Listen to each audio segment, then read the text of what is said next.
Welcome to Community Chats, bringing you stories and insights from the heart of Community Living Toronto, a nonprofit organization that proudly supports people with intellectual disabilities and their families. We will focus on stories of belonging and inclusion and topics of interest from communities across Ontario and the world. From uplifting moments to breaking barriers, from innovative policies to ideas from leading thinkers, we continue to advocate for inclusive communities and support the rights and choices of people with an intellectual disability. We are beginning the summer with our first episode of Community Living Chats. These podcasts are one of the ways Community Living Toronto wants to bring together our community. We want to share ideas and stories, learn about what works and what doesn't, and how we can do better. We're better together, and the more we learn together, the stronger we are. We each have a story, and today we meet Laura Parsonson and learn about her journey as a teacher, an advocate, a friend, and a mother. Laura is energetic, reflective, and insightful, and we talk about the past and what the future holds. At times, this conversation is emotional, and we touch on some difficult conversations that include mourning the loss of the perfect child, how well-intentioned comments from family and friends can cause unintended hurt, how to stay positive, the importance of kindness, as well as the importance of having an awesome and ordinary life. I love this conversation, and I hope you do as well. Good to see everybody, and Laura, good to see you. I'm really looking forward to this chat. I know we've done a bit of a pre-chat, and I know it was we're in for a good conversation. Thank you, Brad.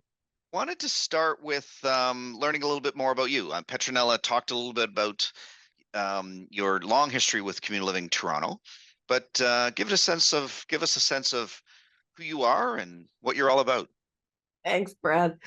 I have down here that Emily's dad and I are both career teachers. In terms of our family, Emily was long waited for little Bobbit. We were thrilled to have her, looking forward to having her. She was born with Down syndrome and quite a few other health problems. And that's how my original connection came to Community Living Toronto. In terms of our family, she was well accepted and we were well supported on a lot of levels, but probably the key thing is that nobody else in our peer group had a similar experience. We had nobody. Right. Everybody had great, big, fat, healthy, screaming babies that weren't at sick kids every day. I mean, the first thing I said to my daughter was, "You're beautiful," because by then I hadn't seen her for a day. They kept her away from me and Kept her that was a challenging well, time for you. So you talked about being a teacher. yes. And you're the member rep for Etobicoke. So what's your connection with Etobicoke? Where did you teach? We live in Etobicoke, and Emily's dad taught for a long time at Smithfield Middle School. My Etobicoke teaching for 21 years was at Martin Grove Collegiate. So, I mean, we know the walk in terms of we both taught special ed kids forever. They're everywhere now. Thank God. They're in the schools.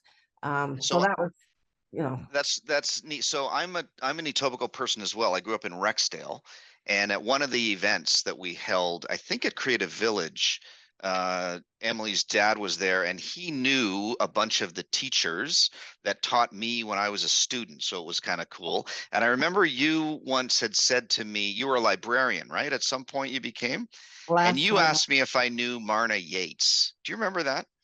No, So- but So because apparently Marna went to Martin Grove and was an athlete, pretty well accomplished. And you told me that her picture was outside of your library.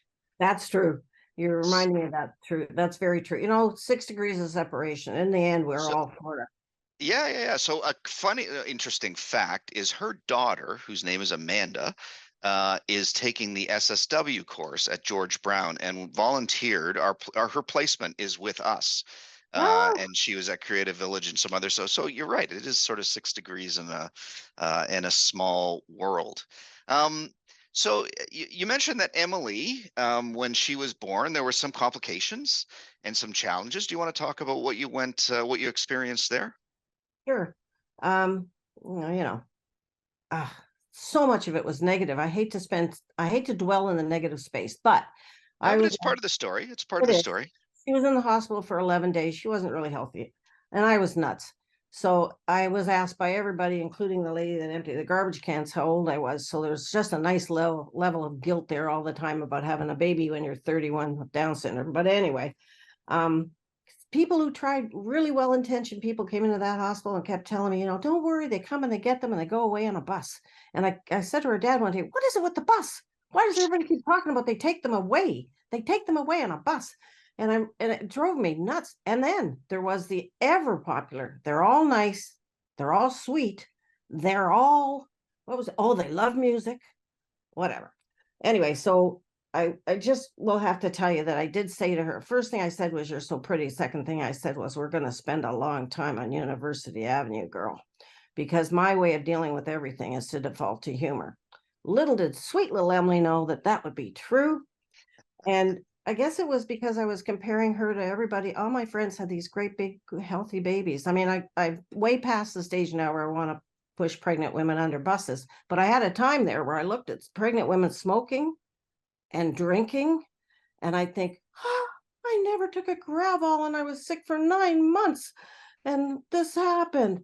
So in terms of our experience compared to others, it was so different. And I was lonely. Her dad went back to work. And not that it was easy, it was no easier for him, but he had a distraction. I had this little dependent, she couldn't suck, she couldn't drink, she didn't gain weight, she never cried. You know what it's like to have a baby that doesn't cry? It's not a good sign. Anyway, so how did I connect with CLT is your next question, probably. I didn't know what to do because I was nuts. Like I was crying all the time, and I am eternally friggin' happy. I mean, it's my default position in life is that I wake up happy, pain-free and happy. That used to be true. Anyway, I just took out the phone book and I Yeah, looked up and the that's R how word. you mentioned pain-free and happy. You mentioned that you and I'll let you tell this, but that you didn't experience a lot of pain when you were in the hospital. No, I didn't. I have a 9-inch incision from my cesarean section. She was an emergency section after 27 hours of labor.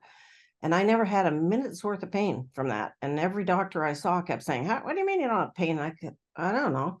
I just don't feel anything. And my doctor told me, he said, you know what, you have a broken heart and your heart is, anyway, he said, what it is you're way more and you become, every mother knows this. If you're out there, mothers, and I know you are so instantly connected to your little baby. Well, whoever they put in your arms, and I looked at mine and thought, she's gorgeous and I love her, and my heart swelled, but also my heart broke for her because people kept telling me what she was never going to do.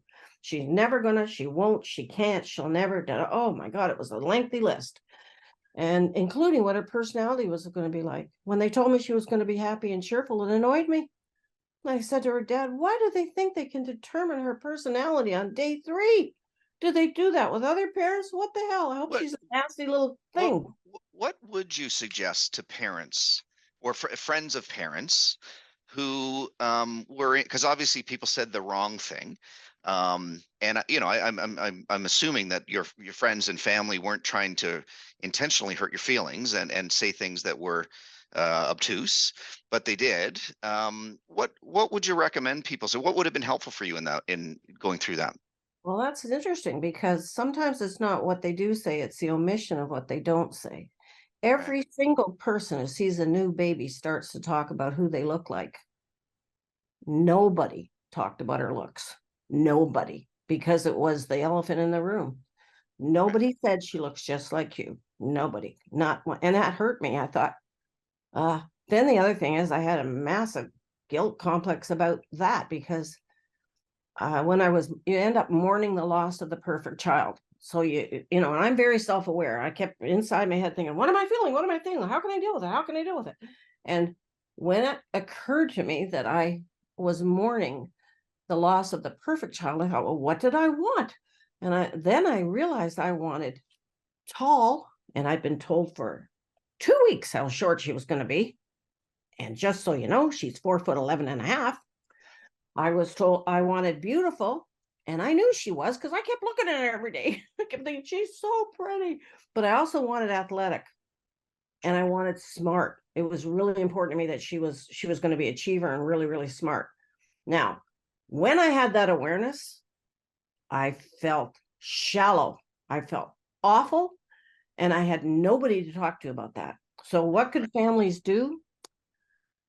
Like, my family was so busy trying to be nice to us because they're lovely and kind, and they were, but they just couldn't relate. I mean, and because I wanted to protect them, I was putting on a brave face and pretending all the time. So I was in like crazy, especially with my mother and my sister. I just felt, oh, I have to just, you know, and my mother kept telling me I had a wellspring of resilience.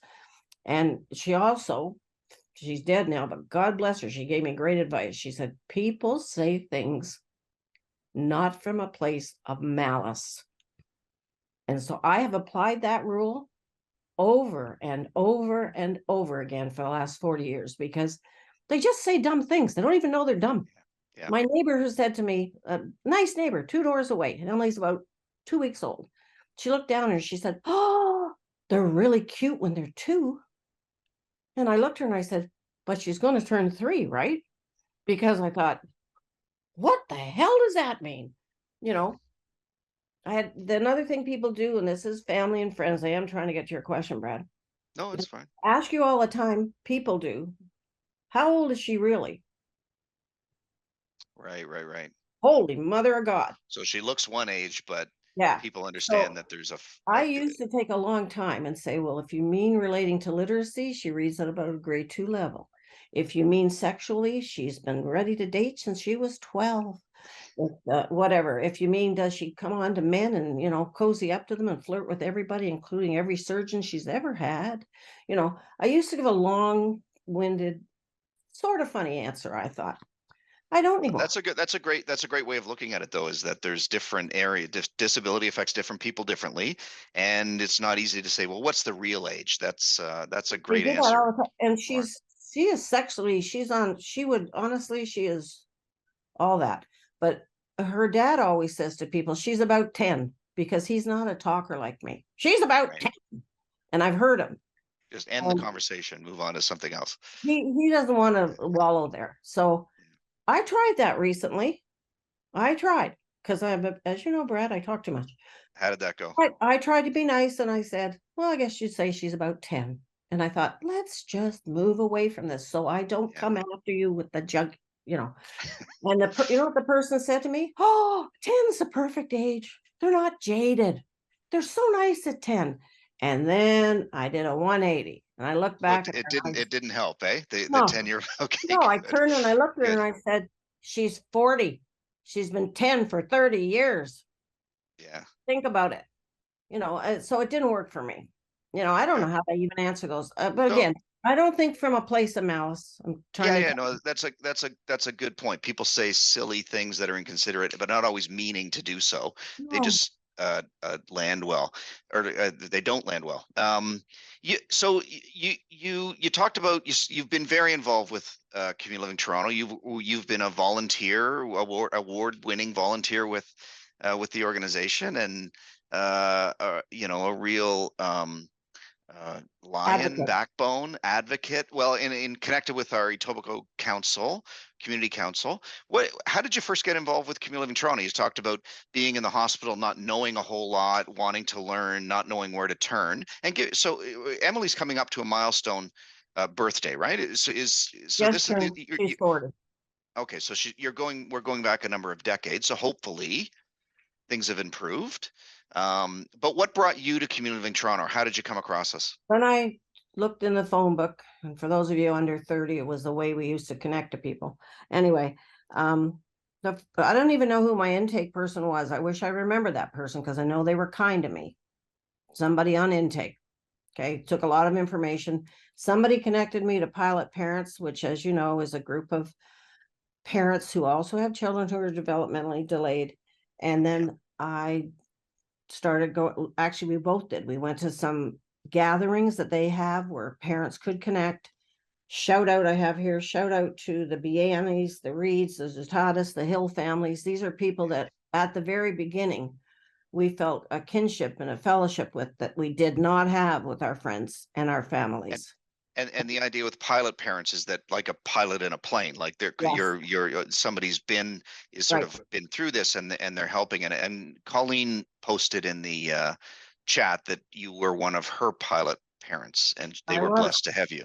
Yes, I was, and I did that for many, many, many years. But um, for it's different for different families, because some of them, like my daughter, are diagnosed instantly, practically, and then others, it's an unraveling, a slow Yeah. unraveling, milestones not met, and it's very difficult for those parents because they still had all their hopes and dreams flourishing, and as their children don't meet the milestones. So I piloted, I don't know how many, I had binders and binders and binders. When I moved, I finally got rid of it all. But and again, it was a powerful time for me. I felt like I was able to help people. So that's a gift to me, a gift from community living, because I had two things from pilot parents. I had kinship of other people in the same situation, and I had the ability to focus some of my energies on something that I felt might be relevant, not necessarily to my kid. I don't know that Emily benefited from me being a pilot parent. If any, probably took time away from her, but it was good for me. So it's a service for me from community living. So that you talked about when you sort of felt guilty and bad, and it's almost like you were going through a trauma around realizing what Emily wouldn't be, and you felt guilty about that. Was that consistent with what you saw with other parents? And what recommendations or what advice did you have for parents to manage that or deal with that? And Well, your camera just moved as you reached for a Kleenex. So sorry. there you go. I'm sorry about that. No trouble. Well, my advice to parents would be to get involved. I represented Community Living Toronto for many years on the Special Education Advisory Committee for the Yeah, city. SEAC. Yeah, SEAC. And, they're legislated to have people. I was there with the Association for Bright Children and Women. I was there with parents of visually impaired people, learning disability, the Autism Society, Easter Seals, the epilepsy. It's a long list. I don't know what the formula is anymore, but when I was on it, and I was on it for many years, I did heavy duty advocating all the time. That's where I met, shout out to Donna Cansfield, who's now Oh yeah. she's now on our patrons council. She started off as a lowly little bored housewife who became a trustee in Etobicoke. She came to they gave her SEAC because nobody else wanted it. So she came and didn't know anything about anything. And she asked me if I could help her and talk to her. She invited me to her home. We spent 3 hours talking about Community Living Toronto and what have you. She's been a stalwart advocate for us for many years. Years later, 20-something years later, I called her one time about a kid in my school who didn't have the right kind of desk and computer, who was in the handicap classes. And within 24 hours, that kid had everything she needed. Wow. So Yeah, Dawn has been a great advocate. And with the SEAC, the Special Education Advisory Committees, Tracy O'Regan, we continue to have representation there, and Tracy O'Regan is our current rep. And another member of our Patrons Council, David. She's sorry, staff. yes. Does she have a child with an intellectual disability? Just saying. Yeah, no, we have a parent in that spot. It's a good question. It's a good question. And David Leposki, another member of our Patrons Council, was chair of the SEAC for a number of years and tried to bring some important change there, because it is a slow moving entity. And I think the relevance of it kind of comes in and out. But sorry, I interrupted. You were talking about your experience there and how important Donna was. And you asked me how people, what would I encourage parents to do? Well, advocate at every cocktail party, join SEAC, become a member of Community Living Toronto, give Community Living gift certificate or memberships as gifts to your family members, so they get to read everything and know everything and show up at everything and raise some money for God bless Angela and Sylvia. 2 more shout outs. People are desperate to raise money. Get your families to go to things. Don't ask for presents. Always ask for donations. My sister retired from Bell, and she asked for all of her retirement money from her to go to Community Living Toronto. There's 100 ways your family and your friends can support you, that they don't have to come to meetings. They don't have to join a lot of things, but small bits they'll bite off, and I would just say advocate your brains out, which is what I'm a little bit less, I'm a less edgy, just so you know, Brad. I can, bees to honey. I'm not such a fool that I'm always so edgy as I can be. I try really hard to encourage people to get involved in, not maybe the way I have. I'm currently in my 8th year, my 3-year term on the board, just saying. It Yeah. does. It just Well, you can sort stay of- up to 9, so don't sweat it. We're I worried about, know. I we'll, know. I'm just saying we'll, that's how people can get involved. And it can be a small thing, like volunteer at your child's school. If you have the hours and the time. I worked half-time for many years, and basically I worked half-time so that I could volunteer right. half-time at my daughter's school. And it ended up being a successful inclusion integration section of her life Yeah. because of that.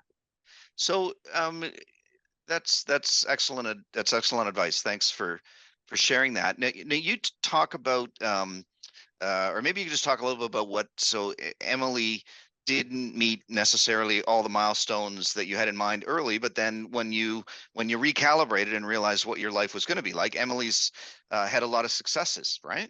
Do you want to talk about what she's doing now in terms of employment, or how that came to Okay, be? appointments, another thank you. Yeah, Big thank you to Community Living Toronto. I was somewhere once at a meeting, and again, if you attend meetings or you go to things online, you'll hear. I heard about a new program called Youth to Work, Y2W. It was for 17 to 21-year-olds, transitional age youth coming out of the school system. yeah, They threw them all out of school at 21. The fact that they learn slowly and they need longer and they need repetition doesn't seem to matter to the Ministry of Education. They just boot them out at 21.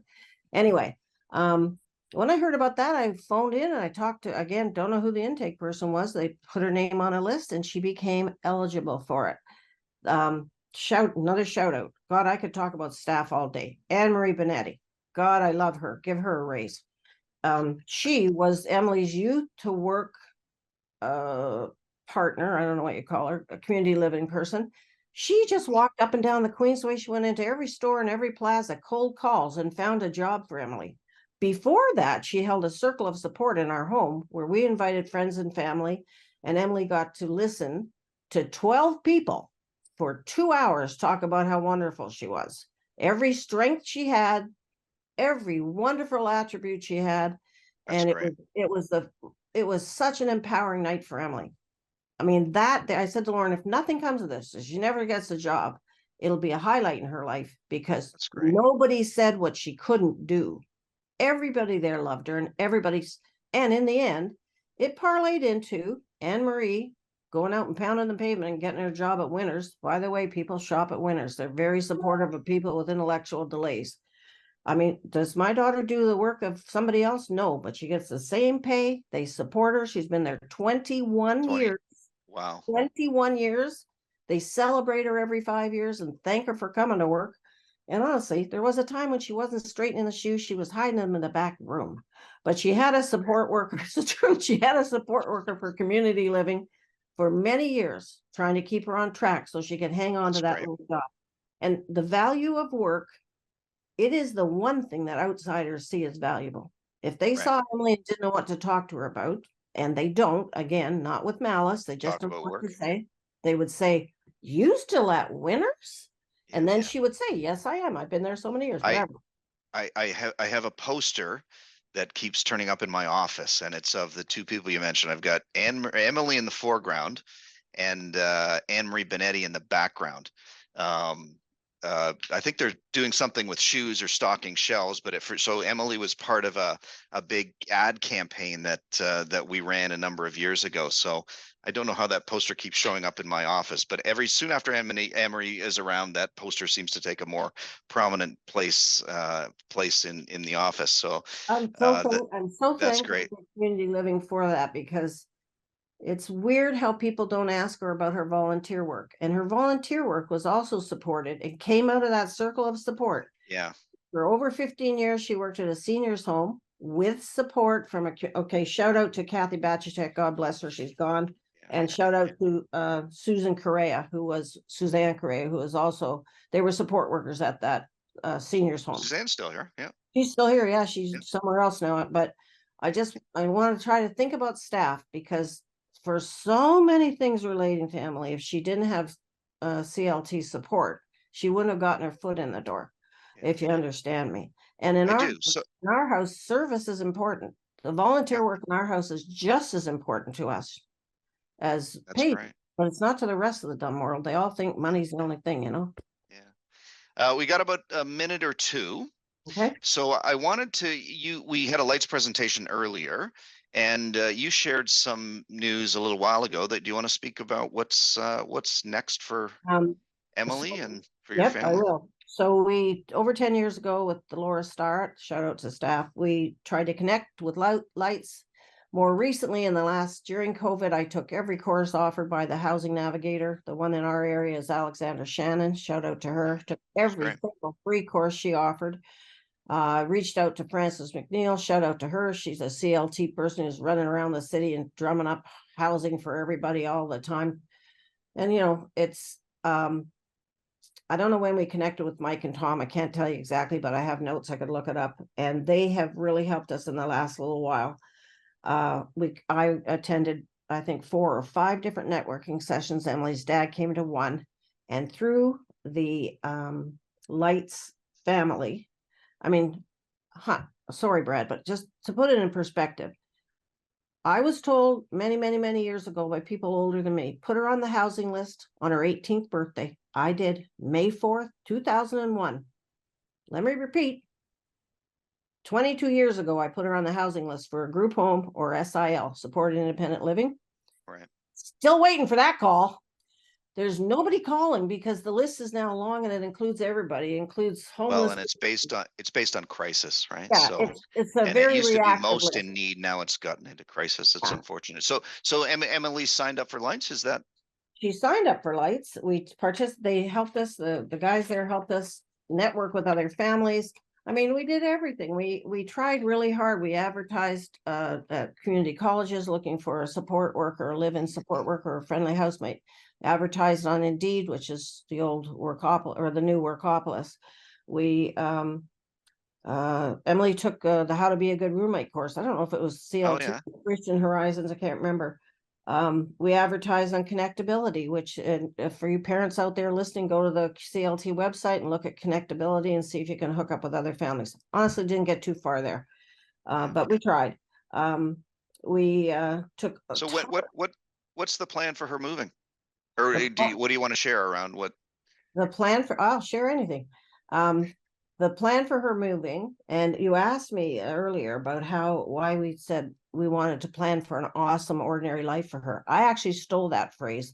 A guy named Eric Gall, Goll, Eric Gall, he offers courses online, some free, some for pay. His company's called Empowering Abilities. Look at it, plan for your loved one, get them to be more independent, learn the skills. Right. But anyway, so did that, spent passport money on it.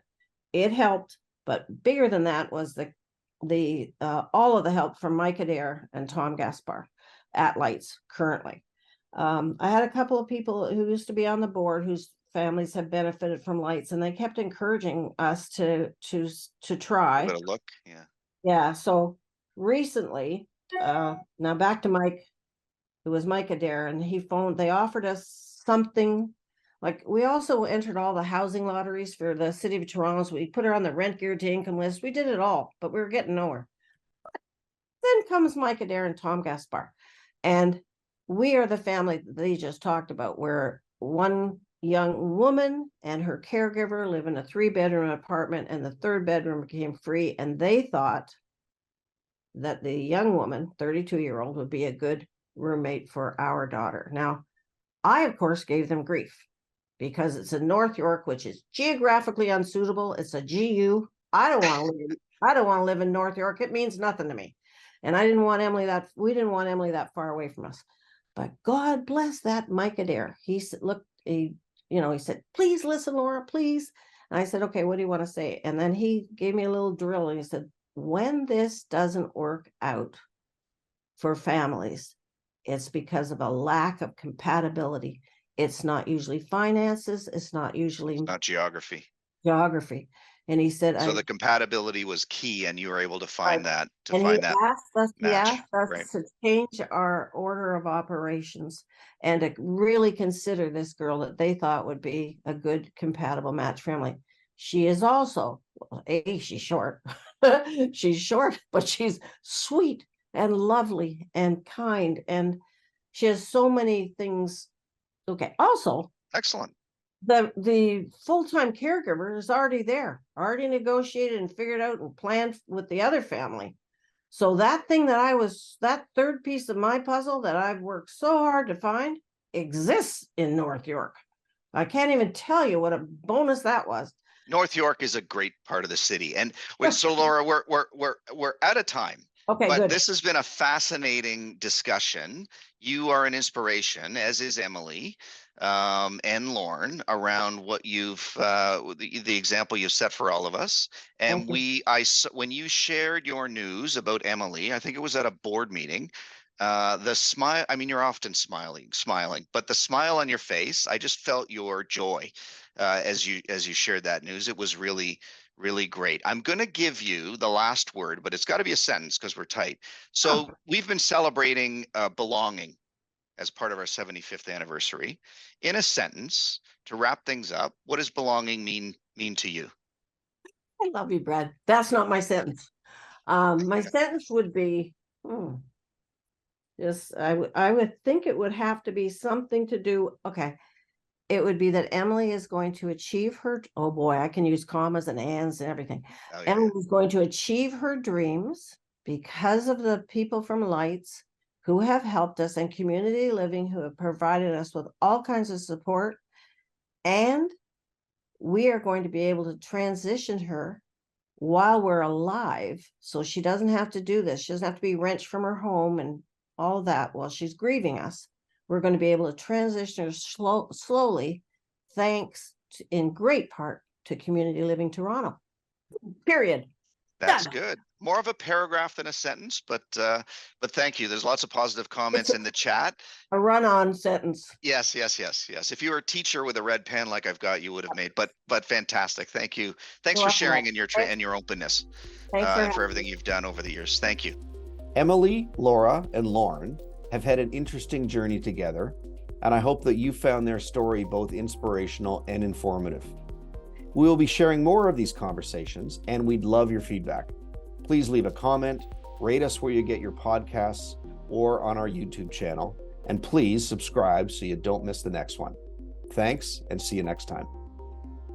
Don't forget to join us next time as we unpack the power of community through collaborative initiatives and shared experiences. Available on Buzzsprout, Spotify, Apple Podcasts, Audible, and YouTube. Follow us on social media at CL Toronto. Let's chat, share, and spread those good vibes together. We hope these discussions will inspire you and give new ideas to add your voice to our mission of making our communities and neighborhoods inclusive and welcoming.